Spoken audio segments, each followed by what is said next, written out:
Baik, Shalom, Pak Sundoro, serta Bapak Ibu, rekan-rekan mahasiswa yang saya kasihi di dalam nama Tuhan Yesus Kristus. Perkenalkan, nama saya Kathy Lewis dengan nomor indeks mahasiswa PS 2025-1145. Izinkan saya untuk memaparkan hasil pembelajaran saya untuk tugas akhir mata kuliah Teologi Tabernakel. Pembelajaran ini mengenai tabernakel dan kerajaan Allah berdasarkan kitab Wahyu. Latar belakang dari pembelajaran ini adalah kita tahu bahwa dalam tabernakel Perjanjian Lama merupakan simbol kehadiran Allah di tengah umatnya. Nah, dalam kitab Wahyu, konsep ini mencapai penggenapannya yang sempurna di dalam kerajaan Allah.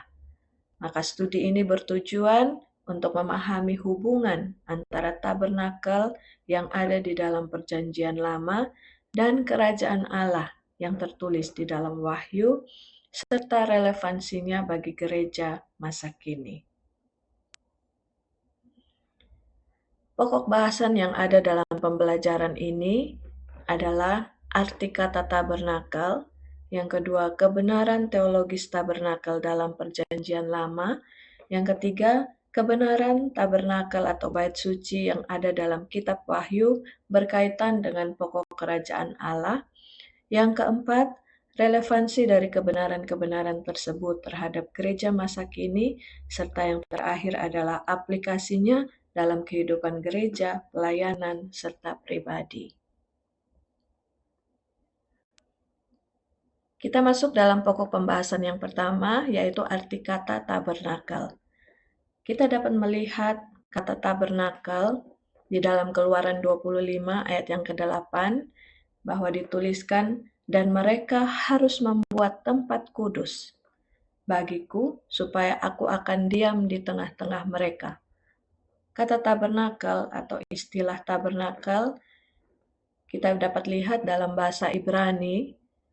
Ada beberapa istilah penting yang diambil dari bahasa Ibrani, yaitu mikdas, yang artinya tempat kudus, dan miskan, yang artinya tempat tinggal atau tempat berdiam. Kata diam, akar katanya adalah dalam bahasa Ibrani adalah syakan, yang artinya diam atau menetap. Jadi tabernakel adalah tempat Allah berdiam di tengah umatnya. Selain kedua kata ini,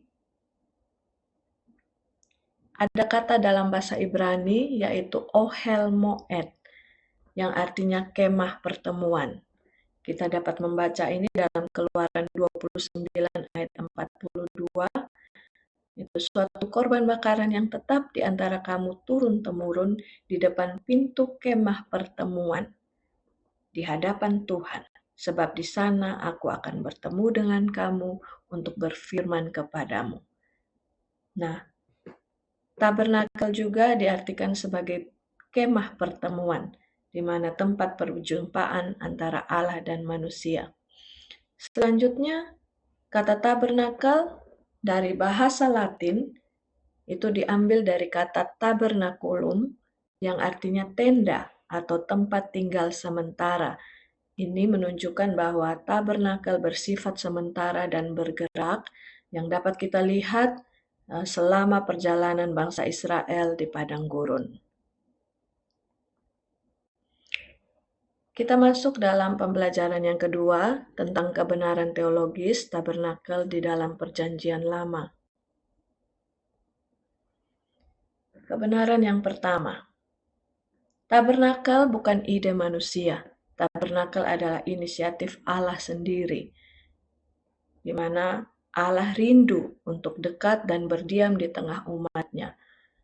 Dengan dibangunnya tabernakel, Allah ingin menunjukkan bahwa Allah tidak pernah meninggalkan umatnya, tetapi ingin terus berelasi dan menjalin hubungan dengan umatnya. Ini adalah tujuan yang paling utama dan paling mendasar dari pembangunan tabernakel. Allah rindu agar Dia tidak disembah dari jauh, tetapi Allah rindu bisa hadir nyata di tengah umatnya. Karena Allah itu adalah Allah Immanuel, Allah yang selalu beserta dengan kita. Ketika pembangunan tabernakel ini menjadi pemulihan dari keadaan manusia di Taman Eden ketika manusia jatuh ke dalam dosa dan menjauh dari Tuhan. Nah, tabernakel ini menjadi sarana agar manusia bisa kembali dekat kepada Tuhan. Yang berikutnya, pembangunan tabernakel ini bertujuan untuk menyatakan kekudusan Allah. Setiap detail dalam tabernakel menunjukkan bahwa Allah itu kudus. Allah tidak dapat didekati dengan sembarangan. Ada batasan-batasan, ada aturan-aturan ketat di mana setiap bagiannya, bagian pelataran, bagian ruang kudus, bagian ruang maha kudus, ada aturan-aturan yang mengikat. Hal ini untuk membentuk kesadaran bahwa Allah itu berbeda dari manusia. Allah kudus dan manusia itu berdosa. Dan Allah mau menanamkan rasa hormat kepada dirinya.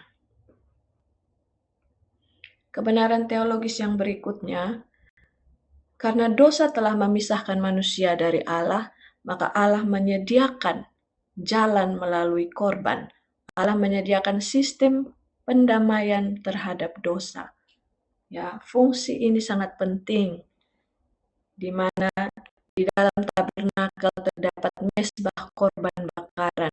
Disitulah tempat pengampunan dimulai, dan darah yang dicurahkan dari korban tersebut adalah sarana pendamaian antara manusia dan Allah. Kenapa harus menggunakan darah? Karena nyawa makhluk ada di dalam darahnya dalam Imamat 17 ayat 11. Sehingga tabernakel memulihkan hubungan manusia dengan Allah dan mau mengajarkan kepada umatnya bahwa dosa itu serius. Kebenaran yang berikutnya, yang keempat adalah tabernakel menunjukkan bahwa umatnya membutuhkan perantara. Tidak semua orang bisa masuk. Dalam pelataran, mungkin semua orang boleh masuk. Sampai di ruang kudus, hanya imam yang boleh masuk. Sampai di ruang maha kudus, hanya imam besar yang boleh masuk dan hanya boleh setahun sekali. Ini menunjukkan bahwa manusia ini memang tidak bisa menyelamatkan dirinya sendiri. Manusia membutuhkan mediator, di mana hal ini mengarah pada penggenapan di dalam Yesus Kristus sebagai imam besar kita yang menghubungkan kita dengan Allah Bapa. Kebenaran yang berikutnya, yang nomor 5 adalah Allah menjadi pusat kehidupan umatnya. Dalam bilangan 2 dikatakan bahwa tabernakel ditempatkan di tengah perkemahan umat Israel. Sehingga seluruh kehidupan umat Israel berpusat kepada Allah, bukan berpusat kepada manusia ataupun pemimpin. Sehingga semua aktivitas umat itu selalu mengarah kepada hadirat Allah. Kebenaran yang berikutnya adalah melalui pembangunan tabernakel, Allah mempersiapkan penggenapan yang kekal. Tabernakel adalah bagian dari alur besar Allah. Kita melihat dari awal mula manusia diciptakan, bahwa Tuhan rindu untuk selalu dekat dengan manusia. Di Taman Eden, Allah bersama dengan manusia. Di tabernakel, Allah ada di tengah-tengah umatnya. Kemudian ketika Kristus datang, dia menjadi Allah dalam rupa manusia. Kemudian di dalam Wahyu dituliskan bahwa Allah akan tinggal selama-lamanya dengan manusia. Kebenaran yang berikutnya adalah tabernakel adalah bayangan dari rencana keselamatan.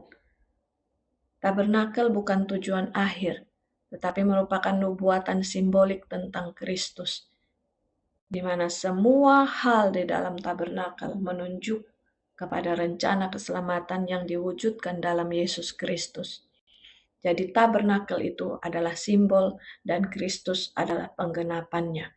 Tabernakel adalah alat penunjuk yang benar dan berasal dari Tuhan, tetapi bukan realitas akhirnya,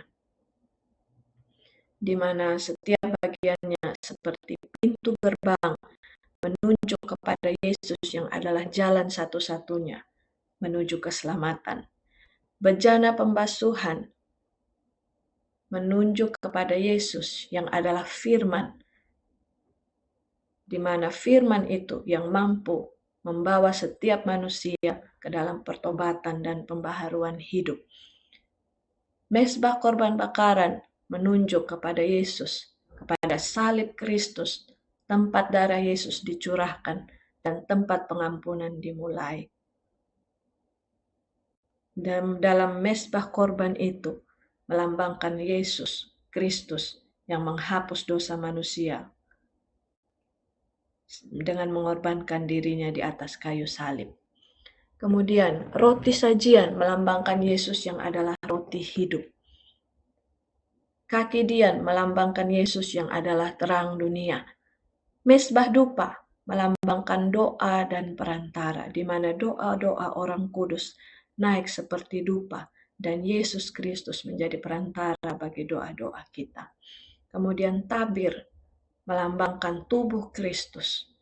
Di saat Yesus mati di atas kayu salib, tabir bait Allah terbelah dan akses itu terbuka. Kemudian tabut perjanjian menunjuk kepada hadirat Allah, tempat kemuliaan turun.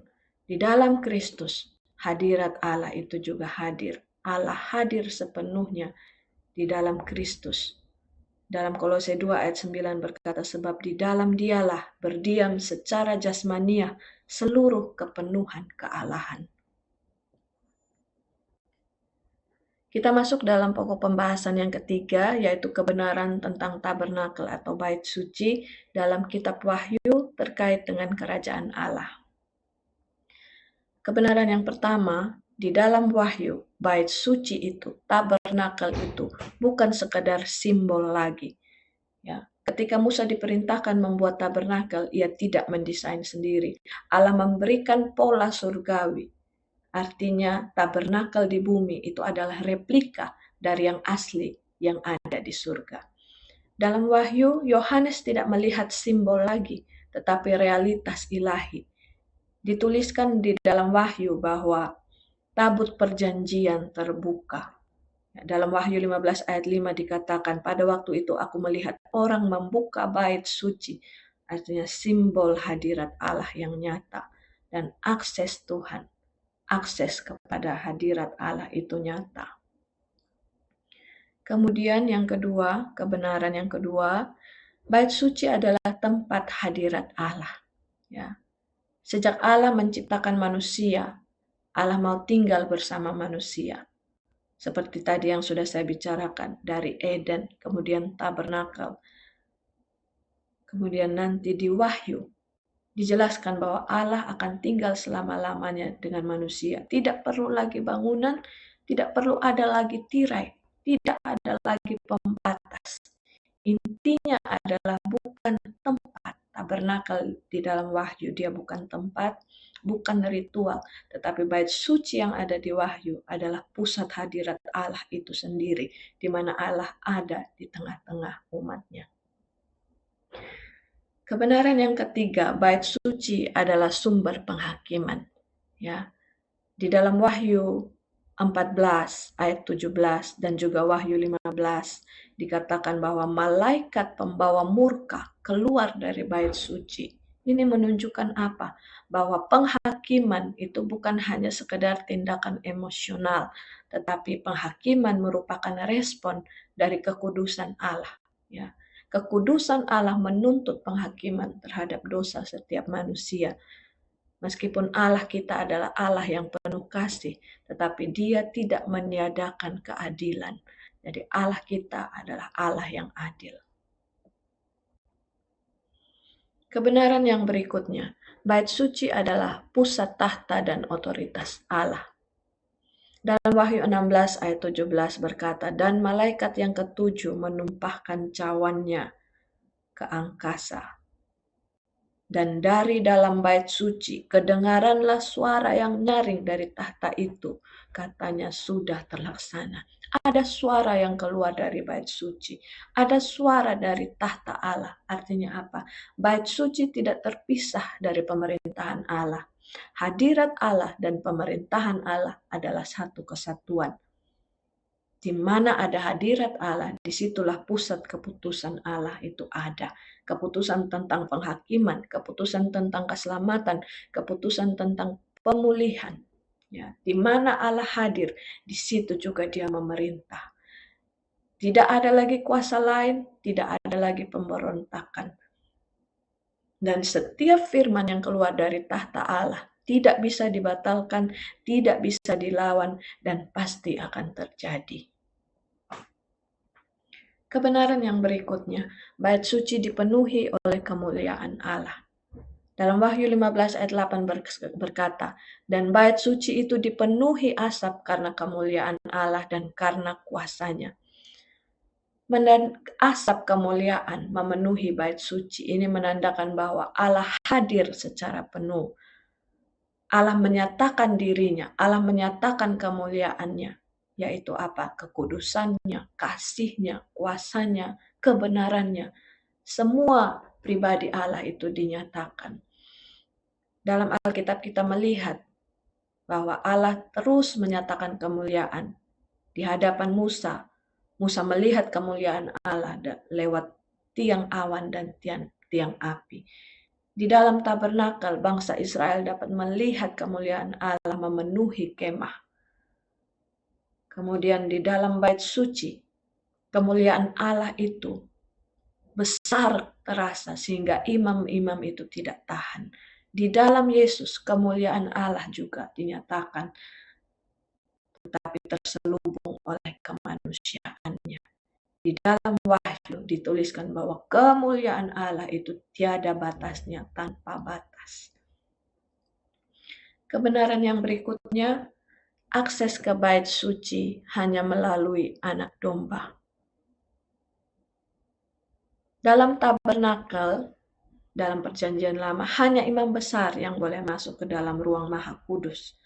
Tetapi di dalam Wahyu dikatakan bahwa orang-orang kudus dapat masuk dan melayani Dia. Karena darah Yesus telah membuka jalan. Artinya apa? Salib Kristus itu adalah pintu masuk ke dalam hadirat Allah. Tanpa darah tidak ada akses. Kebenaran yang berikutnya, orang percaya adalah bagian dari bait suci. Ya, dalam Wahyu 3 ayat 12 dikatakan, barang siapa menang, ia akan kujadikan soko guru di dalam rumah, di dalam bait suci Allahku. Soko guru artinya tiang atau pilar penyangga di dalam bait Allah. Kemudian dalam Petrus 2 ayat 5 dikatakan, kamu juga dipergunakan sebagai batu hidup untuk membangun suatu rumah rohani. Ya, orang percaya merupakan bagian permanen dalam bait suci. Orang percaya menjadi milik Tuhan sepenuhnya dan memiliki identitas surgawi yang kekal, di mana Tuhan memberikan nama Allahnya, Tuhan memberikan nama kota juga namanya yang baru kepada barang siapa yang menang, dikatakan. Sehingga orang percaya memiliki tempat yang kekal di dalam hadirat Allah. Kebenaran yang berikutnya, bait suci adalah tempat penyembahan kekal. Di dalam Wahyu dikatakan, mereka berdiri di hadapan Allah, di hadapan tahta Allah dan melayani Dia siang malam di bait sucinya. Artinya di surga tidak ada henti-hentinya penyembahan dan fokus utamanya adalah kemuliaan Allah. Sehingga ini menunjukkan bahwa tujuan hidup orang percaya adalah menyembah Allah. Penyembahan itu adalah inti dari eksistensi manusia. Ketika melayani Tuhan, artinya kita hidup terus di dalam hadirat-Nya. Kebenaran yang berikutnya adalah tabernakel yang ditulis di dalam Wahyu menjadi puncak dari segala-galanya ketika Allah sendiri menjadi bait Allah. Di dalam Wahyu 21 ayat ke-22 dikatakan, "Dan aku tidak melihat bait suci di dalamnya. Sebab Allah Tuhan yang Maha Kuasa dalam bait sucinya. Demikian juga anak domba itu." Tidak ada lagi bangunan bait suci. Tidak perlu lagi bangunan khusus untuk menyembah Allah. Sistem-sistem ibadah yang lama sudah selesai. Karena Allah sendiri menjadi tempat hadiratnya. Tidak ada lagi pemisah antara Allah dan manusia. Kehadiran Allah tidak dibatasi oleh tempat, di mana seluruh kota Yerusalem baru dipenuhi kemuliaan Allah, dan manusia hidup di dalam hadirat Allah secara penuh. Inilah klimaks dari seluruh sejarah penebusan. Kita masuk dalam pokok bahasan yang keempat, yaitu relevansi dari kebenaran-kebenaran tersebut terhadap gereja masa kini. Yang pertama, gereja harus kembali menjadi tempat hadirat dan bukan sekedar aktivitas. Banyak gereja saat ini hanya fokus pada program, banyak fokus kepada musik, pada sistem, pada event-event, tetapi mereka kehilangan hadirat Tuhan. Padahal di dalam Wahyu dikatakan bahwa bait suci itu adalah pusat hadirat Tuhan, bukan hanya sekedar aktivitas. Karena apa? Ibadah tanpa hadirat Tuhan adalah ibadah yang kosong, yang tidak mengalami perjumpaan pribadi dengan Tuhan, yang tidak mengalami perubahan hati dan hidup, yang melayani tanpa urapan. Ya, pelayanan tanpa Tuhan sama dengan hanya menjalankan organisasi. Relevansi yang kedua bagi gereja adalah gereja harus hidup di dalam kekudusan, bukan kompromi. Karena Allah itu kudus. Banyak gereja saat ini mulai toleran terhadap dosa. Tidak ada lagi teguran, tidak ada lagi pertobatan, dan gereja mulai menyesuaikan diri dengan dunia. Standar dunia dipakai, nilai-nilai dunia menggantikan nilai-nilai firman Tuhan.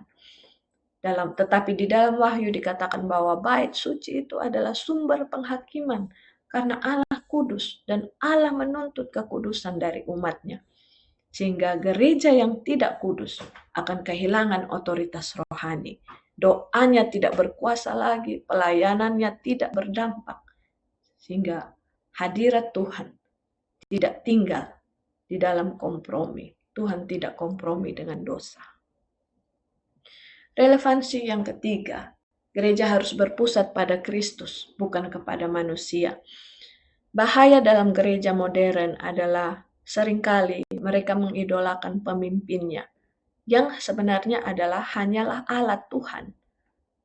Fokus kepada figur, pada WL, pada pemain musik, bukan kepada Kristus. Ya. Dampaknya apa? Tanpa Kristus, gereja akan kehilangan makna dan hadirat Tuhan. Tanpa Kristus, gereja akan rentan jatuh di dalam skandal. Gereja akan menjadi manusia sentris.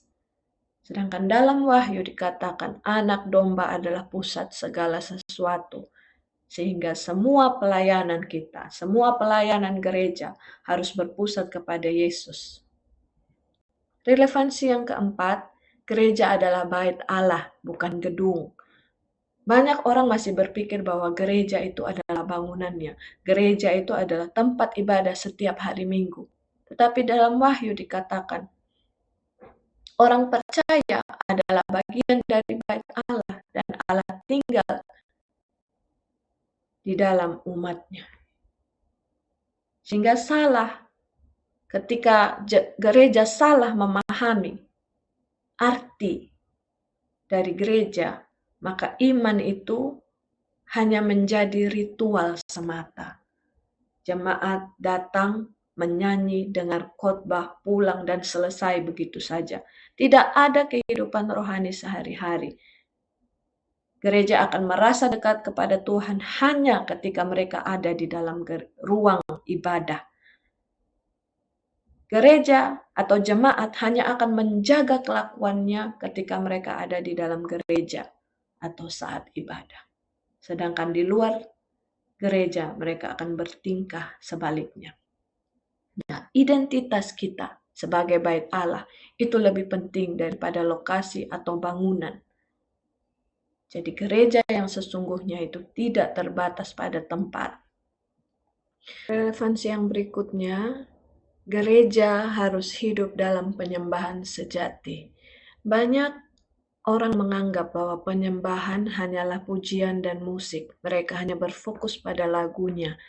Tetapi sebenarnya Tuhan melihat respon hati kita. Banyak orang yang mengira bahwa penyembahan itu adalah bagian awal dari ibadah atau hanya liturginya. Tetapi dalam Wahyu dikatakan penyembahan adalah gaya hidup kekal orang percaya.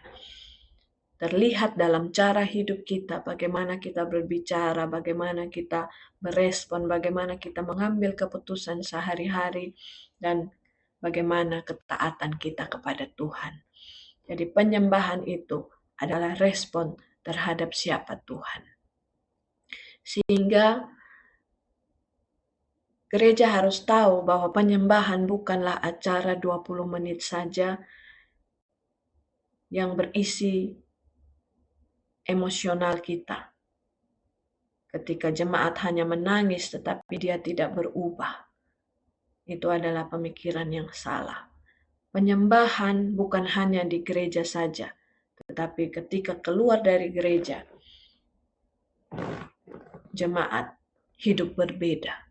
Kemudian penyembahan yang hanya berfokus pada manusia dan terkagum-kagum kepada penyanyi, kepada worship leader, dan bukan kepada Tuhan. Juga penyembahan yang tidak menghasilkan ketaatan. Penyembahan sejati selalu menghasilkan hidup yang berubah, yaitu kehidupan yang memuliakan Allah.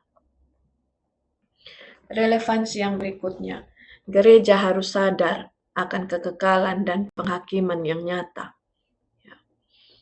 Gereja modern sering hanya berbicara tentang berkat saja, hanya fokus pada kesuksesan saja, tetapi menghindari tema-tema penghakiman. Ya, tetapi dalam Wahyu dikatakan penghakiman adalah bagian dari kerajaan Allah. Injil tanpa pertobatan adalah Injil yang palsu. Tanpa kesadaran akan kekekalan, gereja akan menjadi sama seperti dunia. Kasih dan keadilan Allah itu berjalan seimbang. Kalau hanya kasih saja yang muncul, maka Allah akan menjadi sosok yang murahan, tanpa kuasa dan tanpa otoritas. Kalau hanya penghakimannya saja yang ditunjukkan, maka Allah akan menjadi sosok yang menakutkan tanpa harapan. Oleh karena itu, kasih dan keadilan Allah berjalan seimbang. Ketika gereja sadar bahwa hidup akan dipertanggungjawabkan, bahwa ada kematian kekal, ada kehidupan kekal, maka gereja akan menjalani hidup dengan lebih serius, lebih hati-hati, dan lebih mengejar kekudusan. Kita masuk dalam pokok pembahasan yang berikutnya, yaitu aplikasi dalam kehidupan gereja, pelayanan, dan pribadi. Ketika kebenaran tabernakel dalam Wahyu diterapkan dalam kehidupan kita, maka gereja akan menjadi tempat hadirat Tuhan. Gereja akan menjadi komunitas yang kudus. Gereja akan menjadi pusat penyembahan sejati dan komunitas yang Kristus sentris.